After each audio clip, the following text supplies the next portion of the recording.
Flyers Nitty Gritty fans, to Getting Gritty with It with your host, Yariv Wolok. I have no partner in crime today. Unfortunately, no, I'm just kidding. Vasily's unhealthy. He's not feeling well today, so decided to just go at it solo. We didn't really plan a guest because I am flying out to California tomorrow, so a little bit of complicated with the real world job. So apologies for just being me, but I thought this was a right time for me to just kind of spitball. I haven't done one of these in a while. I haven't done an individual video. There are plans to get back into that. For those who have watched like the player profile series, Silly and I are going to start probably doing that stuff together. Yeah, my schedule is getting better now, like finally. So I'm hoping that I can do more content for you guys. And then just get more people involved. We'll see what happens over time, but it's just been I just had a lot of stuff going on in my other career. It's been a little bit of a whirlwind. Apologize, and obviously I've been traveling a lot too, and it's just weird. But you know what? If I'm gonna be losing some Flyers time, at least it's time to do it. Where, quite frankly, I think we kind of need a break from this team. And while we're on breaks, don't forget to check out our sponsor, Jim Steaks at 4th and South. Go get yourself a cheesesteak there, Flyers fans. So are you. So am I. Go get yourself a cheesesteak from Jim Steaks. Thank you, our sponsor. So there's a lot to talk about with the Flyers, but it's complete speculation. Like a lot of people kind of slowed down their pace of coverage. Like Jason Martinez, obviously he's one of the big ones. He goes from doing daily. There's a Locked On podcast. I brought it up over and over again. Like shout out to that whole network for doing that. If you guys are not aware of it, they have one for like every team in the league. It's all just hardcore local people into sport. It's a brilliant idea. I honestly, I admire it. And even if it's not your favorite content or anything like that, it's quality stuff for what they're trying to do on that scale. It's pretty cool. But a lot of people outside of that, like, you start slowing down. There's some good podcasts out there. Even if I don't, it's funny. I used to get so frustrated with a lot of Flyers podcasts at this point, like, and not frustrated with like the same podcast every week. A lot of times it's like, you get caught up in a disagreement, and like now it kind of feels like, at least this is the way I feel.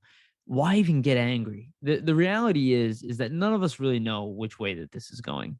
Especially at this point. I don't really think a lot of people are claiming to. I do think the constant that I always hear is that the Flyers are 3-4 years away from being relevant. And like, I understand why people are saying that. I totally get it. I get it from the standpoint. How could you possibly see anything different? Right. But the reality is that that's not true. You don't know that. It like odds could be pointing that way, but there's so much that could change with this team, even in a short few months, for even the worst. Like, things could still get worse. We haven't considered that fact, right? They don't have to necessarily get better, but things are not going to stay the way that they are. And we've seen this team go from being the worst team in the league to being Eastern Conference finalist. We're not even asking for that in this case. We're just asking to get right in the right back direction, show that this team has young talent again, show that they're capable of making the playoffs, and at least that they're a pain in the ass to play against. Like, when is the last time the Flyers were a pain? This is like a give me win for teams for not forever, but definitely for the last couple of years. And now that, in that middle of the Giroux era where there was no Couturier and those injuries were piling up, and this was 2+ years of that middle of the season just getting piled on by every team, just one after another, just losing streaks. I think that's like probably rock bottom. Like, if you remove the beginning of the season for the Flyers, they probably would have been the worst team in the NHL this year. Right? Like, if you get rid of the fact that the Flyers started off solid, which again, you can't remove that, because the big reason why they lost a lot of those games is a lot of bodies started falling off, right? But if you take that team that played in that middle, that most of us kind of saw over and over again, just beat up at your fucking ego, that team is the bottom of the NHL. Now, it's important to remember that team is also not a healthy team and missing very key players. So this isn't a bottom of the NHL. I talk about it over and over again. It's just a reality. It's not the worst team in the league, which is frustrating to some people, right? Because there is an excitement that comes with, with just rebuilding. Like, for instance, I still play NHL from time to time, and I always love playing NHL, right? It's like, it's not real, but it's fun. It's a fun simulation. It's the closest thing we have. I don't really have anything else like that outside of NHL, the video game. And one thing I just did recently was really fun. I grabbed Seattle, right? And I'm like, I'll loop this into the coaching talk. There is for me personally, I find it most fun to take the most mediocre team in the NHL and turn them into a contender. Like, it takes longer, there's more to do. You don't have the prospects you want. It's like the challenge. That's the game, the puzzle pieces. That's what primarily I use the game for. Like, if the Flyers are bad, I tend to play more seasons with them because I want to fix it. This is like me, you're trying to work it out yourself. I'm not the GM, but we all do it, right? We play in our head. That's why we have these podcasts. And so I do it with Seattle, and I'm like, again, I'm cheating a little bit because I know what the upcoming draft is already going to be like to some degree. I know who's top of the draft the following year already. I guess we kind of know that, right? Like, you have a scouting department. And I'm like, all right, well, my team is not going to be good this year if I'm cracking. So just go through the fucking year fast. Let them get their asses kicked, right? Just a little bit. I pick high up, pick a top prospect.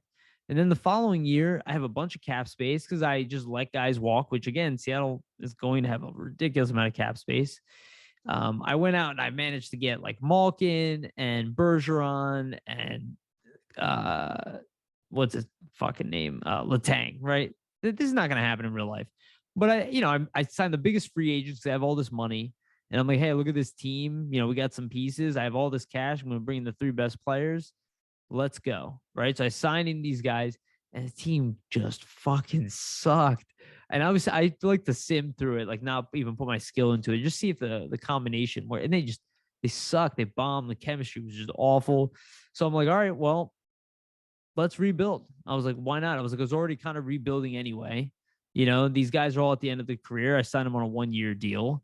They all can go to contenders. I'm going to just trade for first round picks, push them all out for first round picks, combine those picks together, got the 2nd overall pick, grabbed another pick. I end up I have Slavkovsky on my team. I have, I don't even remember. I just have like 4 or 5 elite prospects within 2-3 years. Imagine you can bring that promise to Flyers fans. Imagine Chuck Fletcher, he traded off Ristolainen and he got a top 10 pick and he got all this stuff and getting all these picks all around. All of a sudden, you got Brink in here and, maybe you got lucky and, you get one of the top picks in this draft, right? You have the top 5 pick and maybe you had a top 10 pick also. And, and you all of a sudden you start looking at the names and then, you start combining these names together and then you see you have a couple more picks. You're like, all right, there's hope here. Flyers don't really have that perspective here. The reality is that they're a middle of the road team that was aging in some department, promising in others, and then hit a complete fucking snag with what seems to be a complete loss of synergy within the organization from almost top down. And I'm not even talking about Fletcher. I'm talking about, predating Chuck Fletcher, because this happened at the end of the Hackstall era. Things were fine, but they weren't good, right? They weren't good. They were extremely mediocre. They just weren't good, right? They didn't have the bodies there. Hextall was kind of moving molasses. He wasn't being aggressive enough, which understandable. I don't mind it as much, but totally understand why people hate it. And they're not playing well. So, you want to get a guy in there. Plus, he doesn't communicate well. So then all of a sudden, you could say there's the beginning of the problem, right? You could say that. Though I don't really see things that way. I kind of see it's every organization, every problem, every era has problems, or every organization of every leader has problems, just some larger than others. I think Hextall did all right in the beginning, and I think as you lose, problems pop up, right? So problems kind of started there, and then you bring in Fletcher, you bring in new names and all that, and then there's this immediate success, but this up and down too, right? Because it's you come in here, He does all right. Like, there's nothing really wrong with what Fletcher's done. Like, if you look at what he's done, he made some below average trades, like the Ristolainen to get Ristolainen. I wouldn't say to trade for Ryan Ellis in the end, right? Looking back, just because of the injuries and what happened to Phil Myers, but at the time, in my opinion, again, you're still trading a second overall pick at a loss because your organization failed with him.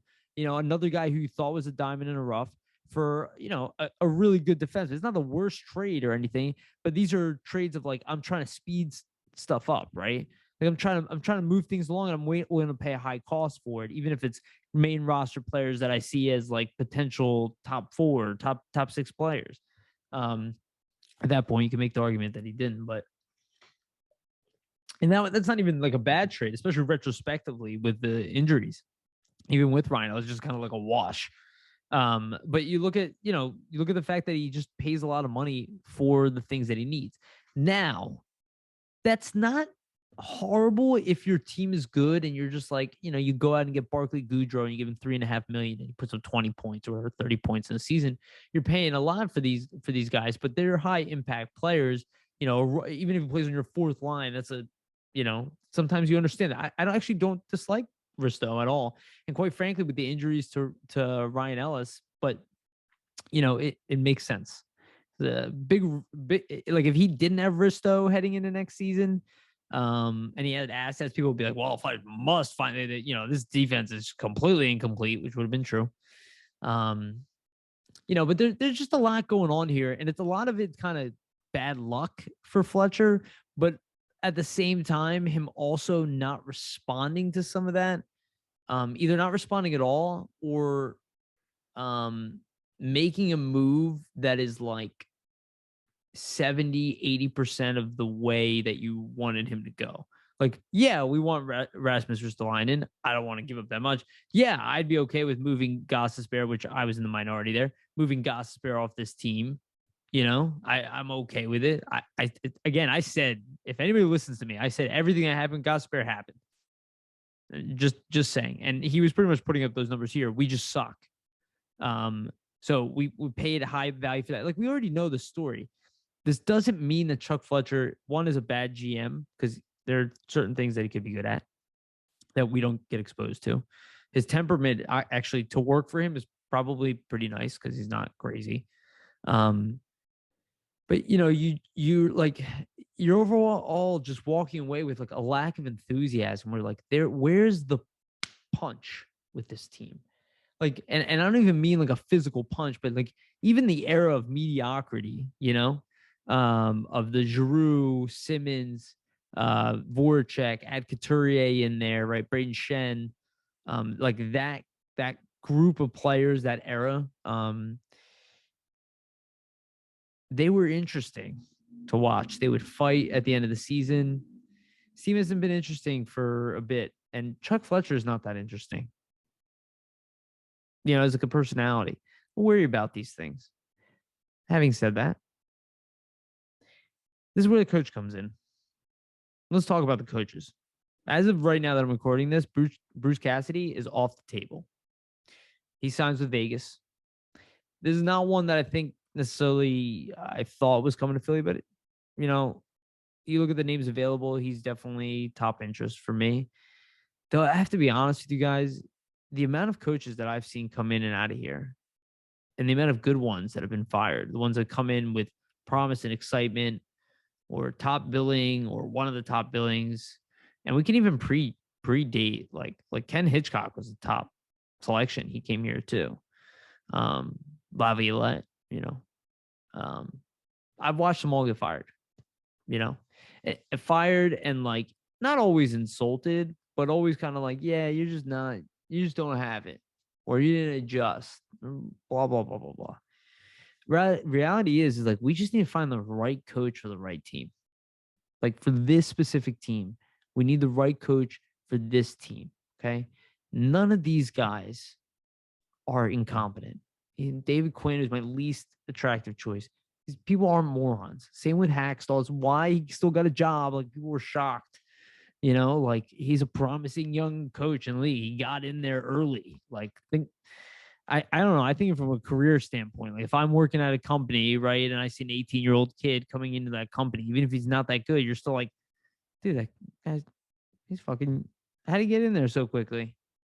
You know, it shows a resourcefulness, a way to carry yourself. Like I think I think a lot of these options that we have available are probably some of them are probably good enough. Like Mike Yo was even good enough to some degree, bearing that he walked into a better situation. I don't think he's but he's missing that element that you know, that we're talking about here, which the element is, um, God damn it, I think it's what Tortorella brings, and it's so funny because I am definitely eating shit on that one because I did not want Tortorella at all. And just the more you think about it, like, and it's again, I've said this for a while. I always liked him. It's not that I don't like him, is that I worry about the combativeness of him with the media. It's bad here. You know, it's not the worst. It's not the worst ever, you know, but it's bad here. And the situation right now here is bad. And a guy like Barry Trotz, he would get a break for the whole fucking year, regardless. Even if they were mediocre, be like, "Whoa, what does he got to work with?" But he would have it easy coming in early. Then everything would change after that. The second year, Tortorella, that like I think he'll be really liked. Like I think he's actually a really great guy. Probably that's my guess. I've heard that about him, but he kind of seems that way too. He just seems fiery and intense, and that's kind of what I think this team needs. You know, but they need somebody to maybe break them down and then build them back up. And there's the speech that was shared by Twitter. I forget who shared it out. I think it was on Twitter, but maybe I just looked it up myself. But a speech at Tortorella from the 24/7 documentary. If you guys haven't seen it, when he's playing for the Rangers, and he just walks out there and he's letting his team have it. He's yelling, but if you listen to what he's saying, and I'll give you an example to compare if you want to compare that one. If you listen to what he's saying, he's not going, "Oh, you guys suck," you know, "Get your shit together," you know, like, "Oh, you know, like what's going on with your game," calling out individual people. None. I didn't hear a word of that shit. I hear the same shit that I would say, "Hey, you're better than this. We went through this. You know the game plan. You're better than this." And that's kind of what I think the Flyers need to hear. And I know that sounds strange because like we hate on them so hard right now, and they did kind of deserve it because it was so bad. They've gone through some, you know, unfortunate stuff, but they've been bad on top of that, right? But I think they need somebody within on their side, you know, within that room saying it's us versus the world right now. Our fan base doesn't believe in us. Our GM is talking to everybody about trading large pieces of us because, quite frankly, we've been bad and he doesn't know what to do. At least, I mean, he has a plan probably, but he didn't think it would be at this point. None of us really did. Um, Media is definitely not your friend here.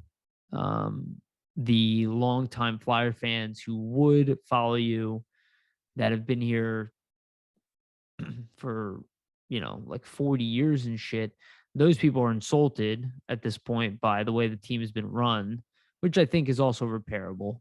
I think all of these things are repairable. To be honest with you, I don't think any of this stuff is an end of the world scenario. I think it's typical ebbs and flows of a sports franchise. Unfortunately, not a business, but a sports franchise. Um, for most franchises, great franchises, they try to avoid this shit, but it happens. You know, you look at all those scenarios, you know, you need somebody in there to be like, it's not, "Oh, my system. And if you don't work on this team, I want you out of here." God, if I have a coach that way, this is me personally. If I have a coach that is my way or the highway with the players I have, and to one end, I understand it, you know, it is my way or the highway, but doesn't know how to like communicate, doesn't know how to bring the team together. You know, it's one thing to be strict and tough. I personally don't like that shit. You know, like but it's about fairness. And like here's what Gallant did this weekend. That wasn't and lost. Like, that wasn't fairness. That was stupid. That was stupid. You had two injured players in an elimination game. I get it. Clearly would not play during the regular season. I'm sure they told him they would. And then he benches a young guy because he doesn't love his game and going for the guys who are at 60%. You make the argument they're all injured to some degree. Strom like literally left right after the first period. Like he was a very, very hesitant yes. And like I like Gallant. I'm not saying that he might not do that all the time. Maybe he regrets it. Maybe he's like, fuck, like I thought maybe Kako, he wasn't giving it to you as much. And I thought maybe, he sat down, maybe they were healthy enough. You don't know. I don't know exactly why he did it. It was a blunder. His team lost, not because of that move, but it didn't pay off and they were down a man. The game didn't help. It backfired in his face because he made the wrong call. I want less of that. I want the guy who, quite frankly, Barry Trotz, John Tortorella, when he was dealing with fucking Dubois in Columbus, he did put Dubois out there on the ice. Dubois didn't skate. We've never really seen anything like that. We've never seen it like that in Philly. Outside of Ben Simmons. We got Ben Simmons, but in hockey, oh my God. Can you imagine that happening in hockey? I think one of his teammates would punch him. Maybe not today. Wayne Simmons probably would have punched you in the face. He would have probably told you to go in the locker room. Gather your shit. We need a coach who doesn't accept that, but a coach who will always be fair, who will ask of you something he will always do for himself, who will communicate well, who will listen, who will individually care about all of his players. This is what we need. This is what we need in a coach.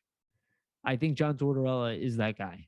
100% through and through. Is he the best systems coach? I don't know anymore. I haven't seen him coach for a little bit.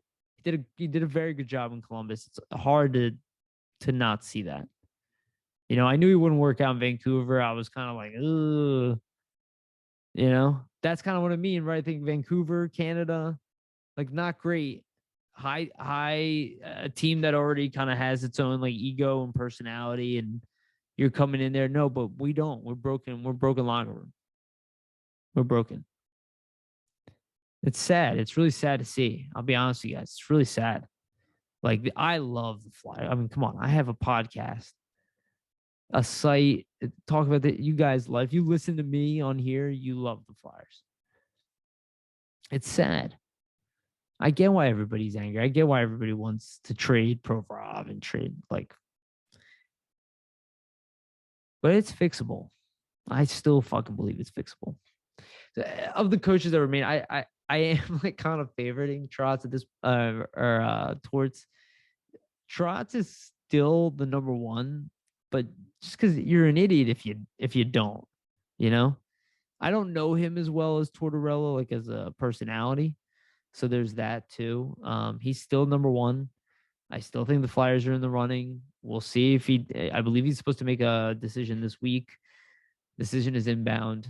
I think Flyers probably interested in Cassidy too. I don't want it to end up with DeBoer. It'd be fine if it is. Not a bad coach. Guy used to coach Mike Richards. If people don't remember this, he said Mike Richards was going to win a Stanley Cup. Yeah, he knew. Some guys just have it. It's a person. I think it's a personality thing, and we need more of those personalities in this locker room. Like immune to failure. You're going to fail. You're going to fail. You're going to be embarrassed. You're going to get hit. You're going to give up a bad goal. You're going to have bad stretches. Your fans are going to give you shit. Your coach is going to bench you. You're going to get demoted. You're going to get taken off the power play. You're going to get injured. I think we need resiliency, I do think Tortorella is resilient. I mean, you look at the way he battles the media. The guy doesn't take shit from anybody to a fault, and I'm kind of like that, so I think I empathize with him. We'll see though. I honestly, if it's Tortorella, I'm happy. If it's Trotz, I'm happy. If it's DeBoer, I don't think it's worse than Vino. If it's Jim Montgomery, that'd be cool. I haven't heard that name floating around, but we don't really know. Like we don't really know. A lot of the coaches are doing well in the NHL. Like we didn't know they were going to be good coaches when they came into the NHL or they came to coach that team. Um, this team just they have to unite, and I do think they need a personality can do that. Like a guy like Rod Brindamore did that for Carolina. It's a big personality. It's why people wanted Tocchet in that interview, and I understand why he got it. And I think Tocchet could bring together a room. Yeah, probably. Yeah. Do I think he can win a coaches duel in the playoffs or in critical games against some of the best coaches in the league? Don't know. Maybe. I didn't think Berube could do it either at first. Berube turned out to be a damn good head coach. And St. Louis is the only one who even put a dent into Colorado. He's a good coach. We fired him too. Think about that duo. I mean, I brought this up last episode. Laviolette and Craig Berube, 1-2 punch. And I was giving that example earlier about Tortorella. If you go, and I brought this up before, if you go and look up Michel Therrien talking to PK Subban in the locker room, compare that to the way PK Subban would be. And again, it's a private room, so it's a different context. But the way Michel Therrien talks and the way Torts talks, they're both yelling, they're both angry, and I would take the Tortorella yelling over the Therrien yelling any single day of the week.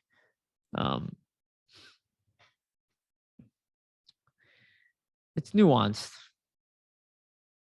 I'm interested to see what other people think. I feel like the fan base is kind of like, you're at a loss for words. Nobody really knows what to do.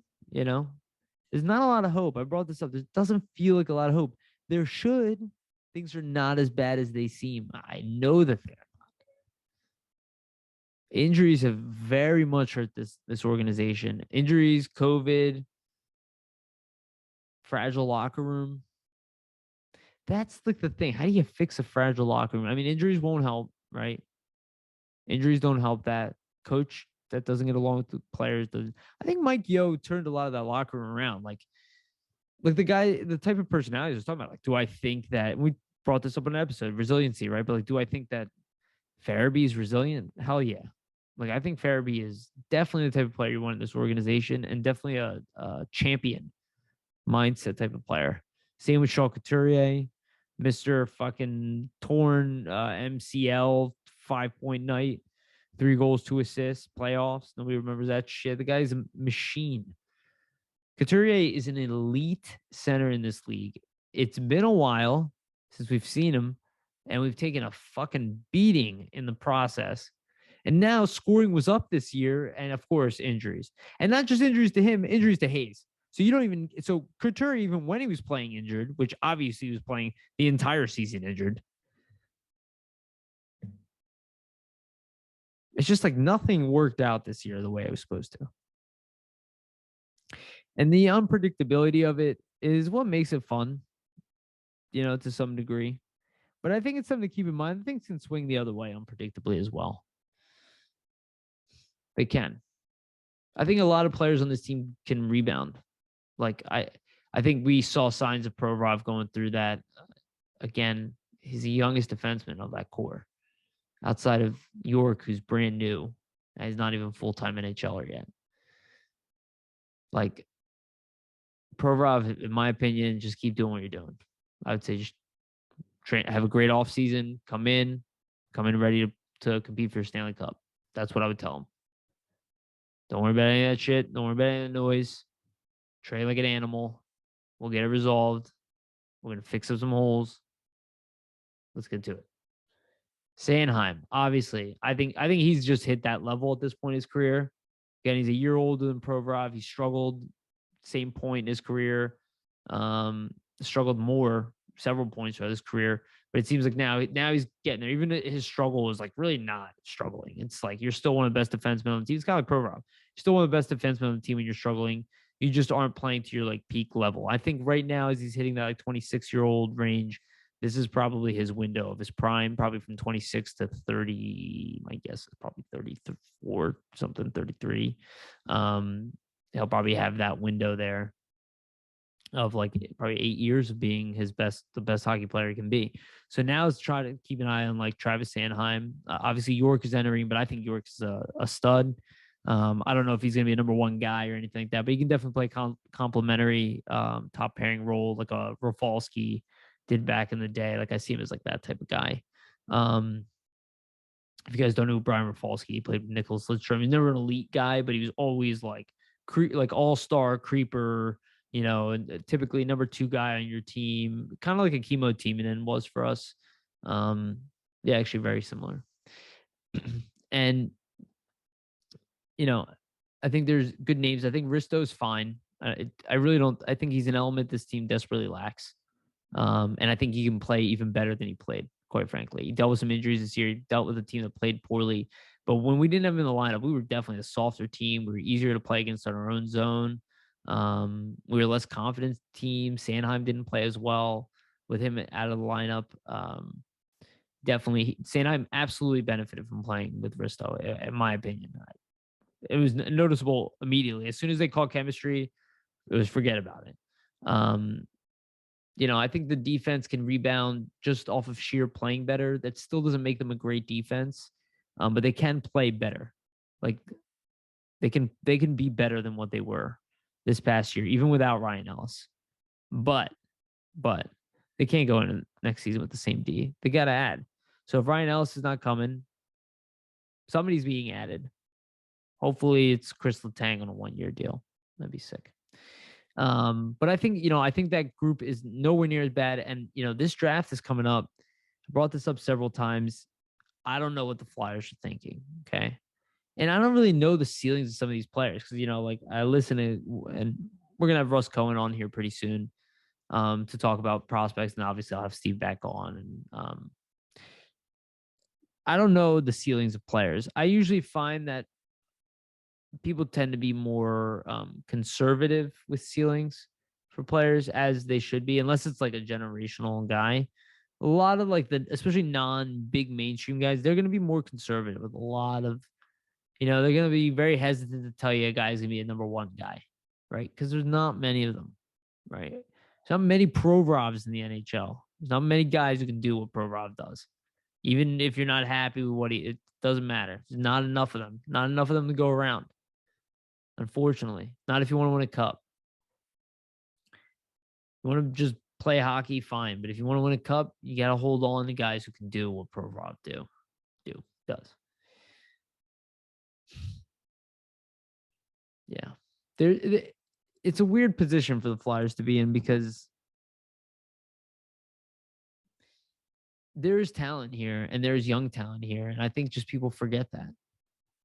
I think when everything is going wrong and you don't have that elite young name, we can get it, And this is kind of what I was trying to say is like, you look at that D, there is an opening on that right side. There are two top defensemen in this draft, David Juracek and Simon Nemec, right? Both of these guys project to be top 4 defenders, I'm hearing conservatively, right? Two-way guys. What's the top 4 defender, right? It's like, this is kind of the problem with that type of statement. What I see in the little I've seen of Nemec and Juracek from fucking highlights, just reading their body language. I don't try to look at if they score a goal too much. I'm just trying to see how they're moving around the ice, how they're reading the play. Because like they're highlight videos. And I haven't had that much experience watching these, but I'll give you guys a real analysis. But right now it's bullshit because I'm okay at doing a quick glance type of analysis. But if you really want to understand a player, you need time to see that player, especially over a period of time to see progress and whatnot. But just looking at Juracek, I mean, the guy moves really well. Yeah, he moves really well. Looks like he has a big time shot. Seems like he can stick handle some too. Like, I don't think he's necessarily like a crazy stick handler that's gonna dangle entire teams, but definitely as competent as Provorov. you know, competent as Sandheim. He's definitely on their level, with a bigger shot than both. I would say probably the speed of Sandheim, maybe he could even be a little bit faster, but he seems to be like as physical as Provorov with Sandheim. So he's kind of like a blend between the two guys. Um, Now that I'm thinking about it, and he's a right-handed defenseman. I mean, it's very intriguing. Is it the number 5 pick in the draft for me? I don't. That's where I'm kind of like, only if he's like, I haven't seen enough of him. I'm not a scout. I'd have to trust in the team drafting. But if he's really worthy of that top spot, like he's in a potential elite. Remember, even in a bad draft, that top 5 pick, I expect him to be a star player in the league. That's what I'm picking. I'm not picking what the rankings say. Like, you look back at that weak draft, the Nolan Patrick draft, and the only reason Nolan Patrick didn't work out, it wasn't because of skill. He had a pretty good rookie year. It wasn't bad to put up 30 points in your rookie year. It's not bad at all, 13 goals, especially coming in with abdominal core surgery, which, by the way, that's what Kevin Hayes had. See what that had. Again, like, Patrick has just been leveled with injuries. Head injury, he still can't play. The other guys are all elite. Nico Hischier, great numbers for a young guy on a bad team, and probably will continue to get better. Definitely, if he was here, he'd be our number 1 center outside of Couturier. He would be the guy who's a 1B for Coots, right? We better hit on this guy. So, like, David Juracek looks really good. Simon Nemec also looks really good. Like, I don't necessarily see a top 4 defender. I'm like, okay, the build that I see is a top pairing defender, but I haven't seen enough of them, and I'm looking at highlights. So who the fuck knows? And if I had more time to watch them, I'd give you a better analysis. I have to see more of them, which I will, and my opinions on them will probably vary a little bit. I've seen a little bit of all of the guys that I thought the Flyers could land. I've tried to watch not just like goals and stuff like that, like what I can find on YouTube, scrambling, to try to catch up, just like a lot of other people. Because I'm not doing prospects like I used to. I just don't have the fucking time. I just don't have time. Though dev camp, oh my god, I want to be able to go to dev camp so bad. I do not want to miss another one. But the reality is that, like, it's just hard for me to know. But I saw a lot of good features in them, right? And what I've seen, you've heard Steve Kornianos on here. I'm sure people have heard other stuff. Like, I wouldn't be upset if it's Juracek. Juracek, I think I like a little bit more than Nemec. He just seems to have more of a wow factor, more of an impact player. He missed a bunch of time from an injury, which, again, a lot of people could see as a warning sign. But at the same time, it's like, would he have even been available if he would have played all season long? He's like the best player on his team, like, always. He's was 17 years old playing against men. So it's something to think about. Like, Nemec has a better team around him. I don't know. It's just it's interesting to think about. I don't know how good Juracek could be, but I could definitely see him ending up as a Flyer. Now, from the forwards, I've talked about it endlessly, as what would be available. Actually, before I continue into that, there are some other names within the Flyers system that can be good NHL players that could surprise people. Wyatt Wiley could surprise people. Ronnie Attard could surprise people, right? We have Jackson Ivany. I don't know if he's going to get signed. He could surprise people and become somebody. There's Emil Andre, who nobody talks about. We're not going to bring him over this year, but maybe next year he could surprise people. We do have some names out there that I think, should be competing for NHL roles of varying types, some of which could be potentially impact if they can do it, but not any star guy. So, the Flyers picking up another guy in addition to York and doubling up that odds of filling in that top 4 in the future, I don't think it's that crazy. I think it kind of makes sense on paper, but you have to make sure you're not passing up the best player available. Forward wise, I've gone through this team endlessly through the forwards. There's real talent when it's healthy. Like, a team that lines up with a Couturier versus a 1-2 punch of Couturier and Hayes versus no Couturier and Hayes. Like, you're talking about night and day difference. Assuming all is healthy, You add in the fact that Tippett, in my opinion, I really liked what I saw from him. He still seems like a prospect, but please put that shit together because you could be an impact player in the NHL. There are definite signs of it. There's obviously we have Konechny, I think can absolutely rebound if you give him better players to play around as well. And just the team can't play like garbage every night. They stopped a lot of that as the season went on. They still weren't very talented. It's still not enough talent to really win. But I don't want to be a shit team anymore. Nobody does. Like that's repairable. Middle of the road team is repairable.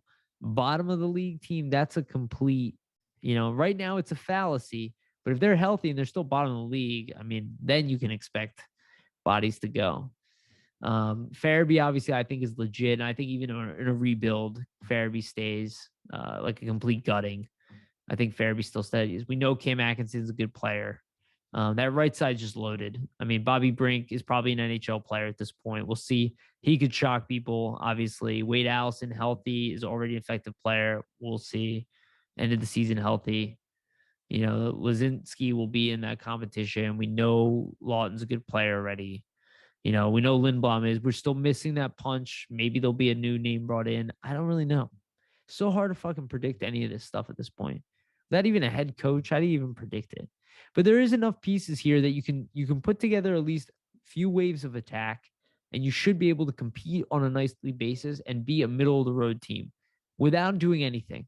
Just improving, you should be a bubble team that misses the playoffs without fixing any of your problems. Without drafting number 5 overall and potentially having that player make the team, without finding out if a prospect makes the jump, right? Just goddamn showing up organized and being healthy, that alone. And that might, if we have Ryan Ellis, I'd say we're still a bubble team, but we're probably in the playoffs. It's incremental differences, not night and day. Because we're not that good. We're not that good. If we had another Ryan Ellis, right? And then you add a Ryan Ellis, that's a different story, right? Then all of a sudden you're like, oh, this team is a bubble playoff team. And then you add a top player on your team. You go from being a bubble team to being a definite team. A team like Edmonton experienced that this year with adding Evander Kane, who's a top point producer in the league prior to this. Like him putting up historic numbers because who he's playing with. But I mean, he's always been a very good offensive player. It's not, they added a very good player for nothing. Made them a better team, got them in further in the playoffs.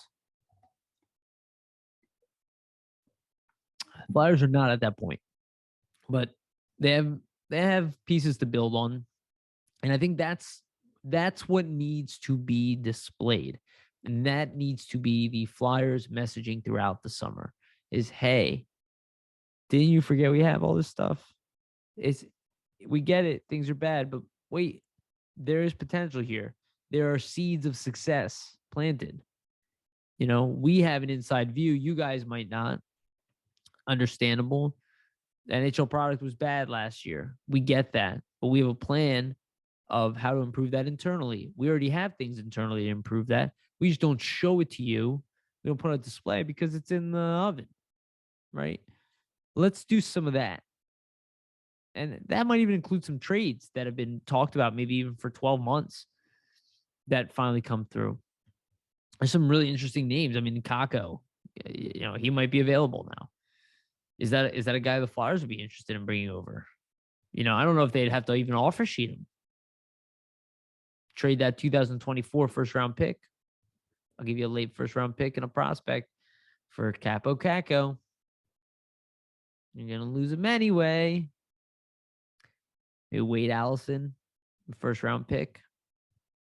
Wade Allison's so injured, I don't think he'd probably be able to trade him at this point. They'd probably want Noah Cates, and we would say no. Yeah. Like, I can go through the lineup and get you excited about certain players. Like, it's not that difficult to do that, but it's still lacking the production on the ice. Coach is so goddamn important right now. It's like I can't help but keep going back to it, no matter what I think about with this team. And drafting wise, they obviously they have options there. Man, God, if we were picking fourth, where I thought we were going to be picking, it might actually be possible that Cooley could drop to fourth. I can't see him falling to five. Logan Cooley's still my top pick. I would be thrilled to have any of the top three rankings right now, which I would say is probably right. Slavkovsky and Cooley in that order. Slavkovsky has grown on me immensely. They all have. So like I'm not really concerned about the three of them. Again, I'm still high on Kamel. Uh man, there's like I don't want to just go for a pure goal scorer. I want a guy who can carry the play. Like impact player all the way. Guy Slavkovsky, that just seems like another Chuck brother. Which how do you go wrong with that? If you can get Matthew Chuck at second overall, I mean, most teams probably take it. Brady Chuck, right? Those guys are going to be like 40 goal scorers in the NHL. Physical players. I mean, maybe he'll be better than them. It's possible too, but we're still talking about all star. This is the funnest thing to walk away with a player of that caliber. And I think most of what's available at the top is that caliber. Some guys maybe are a little more of a question mark. Some guys have risen quickly. Some guys like Daniel Yurov, like how good is that guy? Should be top five. There's a Brad Lambert who, if he got to play in the tournament where he was the best player for Finland, maybe he would have stayed a top 10 pick or something like that. The guy keeps dropping because he's got all this talent, but hasn't produced at the pro level. But then again, most guys haven't produced at the pro level. There's some guys from Sweden, Ogren. Um, you look at the numbers he put up in juniors, 33 goals in 30 games, something like that. In his the Swedish junior league against men, didn't put up those numbers, dropped the rankings. Left wing goal scorer. I think Lekker very similar experience, only he had some success in tournaments. That's the best Swedish goal scorer. I don't think we're picking at that spot. There doesn't seem to be a huge difference between some of these guys, but I think I'm just hoping that the Flyers just I wouldn't be upset if we picked a defenseman. I'm just hoping that we pick a guy up who's a high impact guy. I like the idea of Slavkovsky and Kamel, to be honest with you, because they can come play here in pros. Even if they don't play for the Flyers, they can play on the Phantoms. We can get a look at them early. I want that. And I think that would help the fans too. Because even if they don't play here, you're not watching them play in some European league or in college. You're watching them, oh, maybe he'll get called up. Even if he doesn't get called up the whole year, and people are pissed. You get to see him. You get to bring buzz around the pro team. The players in your organization get to play with that top pick. Build chemistry, get to know them. There's some talent in the Phantoms that, needs to make its way up. Obviously, Isaac Ratcliffe being one of them. We'll see where Bobby Brink is. The Phantoms need to also, they need to get their shit together too. Because they have some, Tyson Forrester, we don't know what's going to happen with him. I hope he plays for the Phantoms this upcoming year. That's where he should be. It's it's definitely a mess right now. I think things will clear out. But I do think the draft is I suspect the Flyers, like everybody said, right? I do think there's a lot of points there. I don't think it's necessary. I personally don't care too much about it, but I do think there is a process to these things. And I do think a new coach will come. The draft will come, right? So we'll get our coach. We'll have an idea of, there'll be a whole thing of interviews to talk about how he didn't want to watch it before. And now he's going to I don't want to watch footage. I want to get to, I hope that's not the case. Watch footage ahead of the time. Do not come in blind. Do not. It doesn't make any sense. The more info you have, the better. Even if you hold it against them, then just say, okay, I know this info about them, but I'm still going to assume that for me, it's going to be different. But watch the footage. I don't think Vina watched footage on our team. Pretty sure he said that. Maybe I'm making that up. But I do think that, that's the first step. Second step, draft. bring in a game-changing prospect. It's a high pick for the Flyers. It's very high. It's higher than Provorov. It's lower than Patrick. We weren't really supposed to get Patrick pick. It's a humongous, it's a historic pick for the Flyers. The Flyers do not pick this high normally. This could be a franchise-changing player. And I don't think it's really being talked about at all that way because everybody's so focused on next year's draft. But I point out there is an elite player in every goddamn draft. There are elite players taking in every single one. If you have the 5th pick in the draft, you have a very good chance of getting one of them. We need them. And we're not one elite player away. We're like 2, 3. Okay. Well, let's get one and move in the right direction.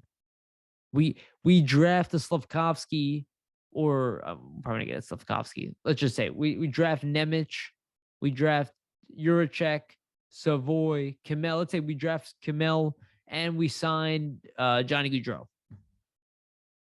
And we hire Tortorella. And Ryan Ellis is healthy. Sounds like fantasy land, but these are just like normal things that I used to experience as a Flyers fan. These things are just possible. I'm not saying they're likely, and it doesn't even have to be Johnny Gaudreau. Just sign like Flyers sign Burakovsky, 2-year deal, $5 million. I don't know, something. Flyers sign Josh Manson because what's his name's out. Ellis is out. We're not gonna be as good team, but we'll be more physical. Right side, short up. 2-year contract, but probably not true. I'm just making shit up. Fire sign PK Subban, 1-year deal, $1 million, wants to win a cup. 4 yen, hangs it up.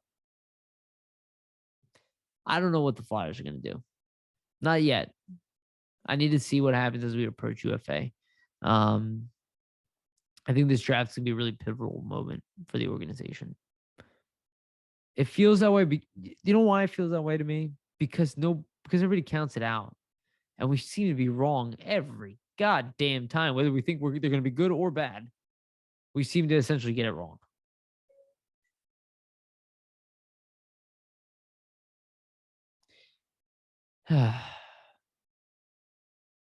Yeah, I think there's a lot to get excited this draft. I'm only talking about the first round. I don't know enough players in this draft to take you through the whole draft.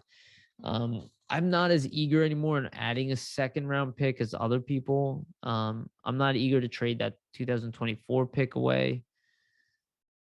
What I really like to see is just the Flyers show that they're moving in the right direction. Show a real goddamn game plan. Get a real coach in here. Like I'm begging for Tortorella at this point. You know, like get somebody who can bring the bite back into this organization. We have none. We are pushovers. This city is not a pushover, but we're playing like pushovers. Like, oh, it's just the Flyers. Even when we were bad, we would hurt you. Like we would find it personally insulting if you scored a goal. Like it was like you insulted our mother. Like our family name. We don't need to get back to that point, but the tone here has to change. It has to change. It's not acceptable. It's not acceptable to anybody. And I guarantee that they are miserable playing that way.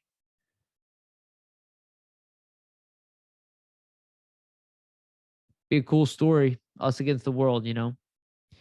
Flyers are already counted out by everybody. Fletcher's counted out. Like I didn't think it would happen this quickly, and I didn't think it would happen now. But like the Flyers have definitely become like the least in the public eye, the least interesting team in the NHL. Even Arizona is more interesting. And it's like not really true either. That's the worst part. The Flyers finally have an elite young goaltender.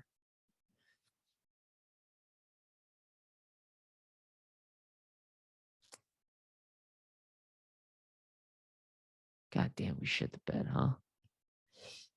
We'll see what happens. I have faith though. I'm not gonna, I don't give up on this stuff because I still see potential here and I still see a path. I can only see the things that I would do to fix it. I don't know what Chuck Fletcher is gonna do.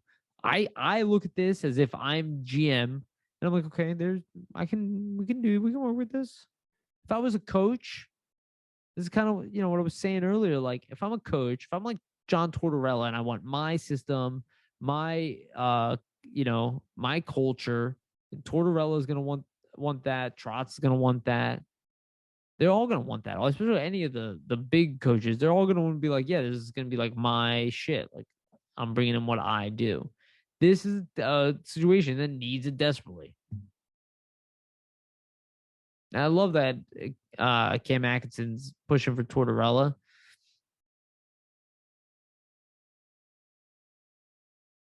They need somebody on their side. And if it could be their coach that believes in them, I think that's the best. I'm so if I have another fucking coach tell me I gotta ship out a player and move a second round pick to get rid of a 50-point player, defenseman on my team because you don't think he's good enough defensively, but our team sucks at defense and I get rid of him and our team still sucks at defense, then you're now the problem. Because you told me he was the problem and he wasn't even close to the problem. So what's the problem? You're the problem. Your system's the problem. It happens almost every time. And people might not believe me. Like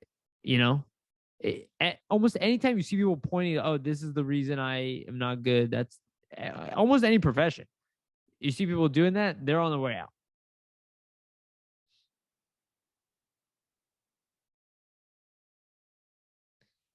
Let's hope they announce something soon. I mean, man, it's driving me fucking crazy. I hate fucking losing. I hate losing so much. I when I was younger, when the Flyers would lose, it would literally ruin my day, sometimes my week. One loss, one loss. Like I couldn't play the video game. I couldn't watch the highlights. Couldn't talk. I didn't want to talk about it. I didn't want to read about it. Didn't want to read tweets about it. If somebody would say something, I would get like annoyed. So I so wanted them to be great. And they were. They were a very good team when I was growing up. Now it's just like you're just beat up. We're demoralized. It's a team that's demoralized. I think John Tortorella, if he really is, I know he's rumored right now to be the top choice. It really is the pick. I don't think it's. I think it might be exactly what we need. We need life. Even if he's not the best coach, even if it only lasts for a couple of years here, and as the Flyers are getting good, then they fire Tortorella. We're so unstable. We leave our goalies high and dry. We're not good at the power play or the penalty kill. The strengths of our team have been injured. Our franchise captain is gone. We have no captain.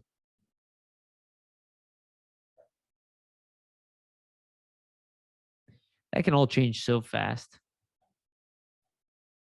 But as it sits out there without these things, it just seems so much worse. But like literally, announce a captain, bring in a coach. Like, I don't think it's a problem that it's taking this long. I really don't. I'm anxious for it, like everybody else, but it's not going to change anything. Whether they make the decision now or they make it in a few weeks from now. Especially, I know a lot of people are saying that Trotz is like not really. I can't see him signing with the Flyers. I'm like, well, why are the Flyers interviewing him twice? He would just decline the interview.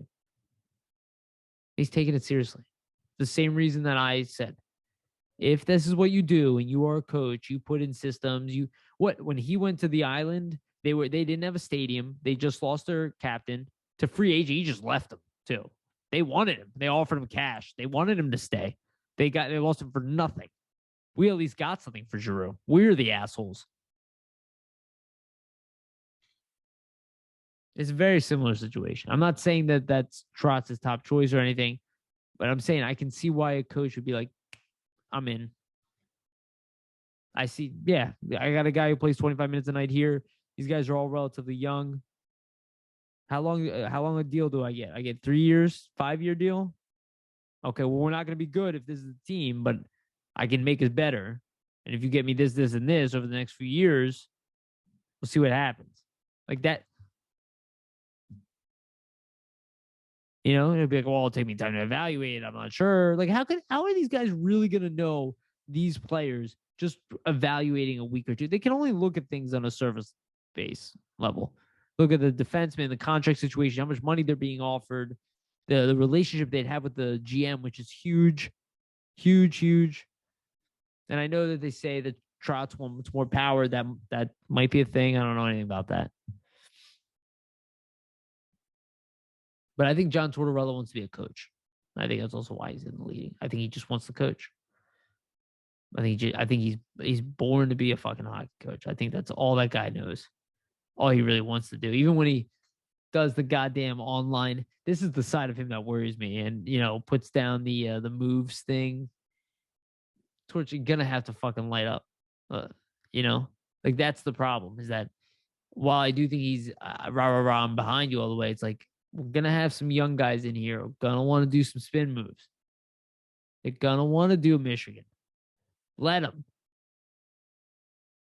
Can't be too old school. That's my only word, but that's the word with all of them. And that's why a guy like Jim Montgomery is interesting. Somebody's like a little younger, also experienced, showed a high potential. But let's be honest, it's probably going to be John Tortorella. Should be interesting. Should be interesting. My whole thing at this point is that I really I need to see more. I'm like invested in the draft. We're going to do more draft stuff as we approach. I see it as very important, very important. Flyers have prospects. We have plenty of prospects to be middle six to bottom pairing to middle pairing defenseman. We have a lot of that stuff in the system. We have a few upper echelon guys, potential, right? Like low chance on him, Brink, but he could be a star player in the league. At the very least, he's probably, he seems like a top 6 forward type of guy. York, same thing. Could be a legitimate like star defenseman, but very least top 4 defenseman. We have a couple of those guys. We need a couple more. It'll change the entire tone of the team, and we can start it this year. And if a guy like Kako is really available, maybe that's also worth taking a look at. And we don't talk about Morgan Frost as a high-end prospect anymore, but he is one of the biggest X factors going into next year. And people can laugh at that. But if he comes in and he looks damn good, like we've saw some flashes of him this year where you're like, this is like, come on, dude, like be this guy. This is a 60-point player in the NHL if you play like this regularly. If he comes in and he has a 50-point year next year, it looks like he could be a 70-point player in the NHL or something like that. It's a hell of a game changer for the Flyers. It only takes one or two things to change the tone of the team.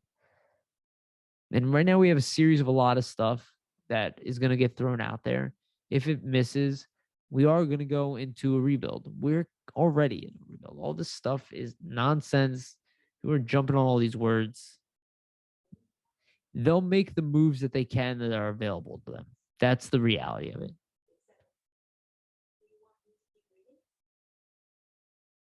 Siri is always listening to me.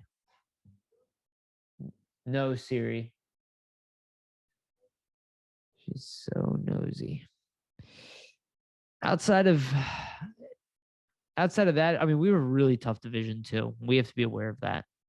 And that's why part of me is kind of like, I don't really need Johnny Gaudreau. Like I'm very torn because I will watch this team regardless. I'll watch every game, whether they're good or not. They'd be the worst team in the league. I'm still gonna watch every game. So I'm torn in the sense that like I can put up with a year of suffering if I know that a Connor Bedard and Michkov sweepstakes are at the end of it. But I'm only putting up with one. Legit, like intently doing it. Like intently being bad. I've never really seen the Flyers do that. They did that at the end of this year, but they've never gone into a season intently being bad. I don't expect them to start this year. So if they're going to do it, there's a way to do it right. That's what I'm saying. Sure, getting Connor Bedard or Michkov would change his team overnight. Those are generational prospects. But if that's not happening, there's other ways to turn your team around. Detroit doesn't have generational talent. They didn't pick top of the draft. And they were in a worse position than we are today. They were in a horrendous position. They had nothing. Nothing. I remember that team had barely any prospects. They didn't hit on all of them either, the ones that they've drafted. I remember when they brought in Stahl, people were like laughing. I don't know what the fuck you bring in Mark Stahl for. He's done. And then they started becoming a good team. I remember everybody gave up on Dylan Larkin. Doesn't have what it takes. Blah, blah, blah, blah, blah, blah, blah. Guy's still a young guy. He's probably going to get even better. I wouldn't be surprised next year is a career year for him. I don't know. I'm optimistic. We're going to keep this one a little bit shorter. I'm only doing an hour because I'm by myself today. But I just want to spitball what's been on my mind. There's no real news going on right now. I know the Flyers' decision might be imminent. It could happen after I even post this. Because Cassidy's off the board. And if Trotz goes and signs with a team, again, he's not going to Vegas now. But if he signs with a team, I imagine Tortorella will probably be announced by the Flyers the next day. Something like that. And let's fucking go. I'm ready for next season. I'm totally fucking ready. As far as these playoffs, we'll talk about that here on the way out. Man, fucking brilliant playoffs so far. Really, really enjoyed it. Killer to not be part of it. Love that the Rangers made it as far as they did and lost to Tampa. I want to see Tampa win 3 in a row. I'm not going to lie. Can't help it. It's too cool. They do it in style. They do it competitively. They don't give up. They're not doing it like it's clean sweeps. They're the underdogs in situations. They're still doing it. They're putting up historic shit. Like I want to see it through. Just do it. Do the 3. Having said that, I don't really give a fuck who wins. Both appreciate. I mean, but the best player in the league for me, like if I could pick anybody outside of McDavid, because that's just not even fair. I think it's Nate McKinnon. I'm pretty sure that'd be my number 1 pick. So it should be an amazing series. It'll be broadcasting the day I post this. It should be an amazing series. I'm going to be flying out to California, so I'm going to be missing some of it, unfortunately. But it's going to be an amazing series. And I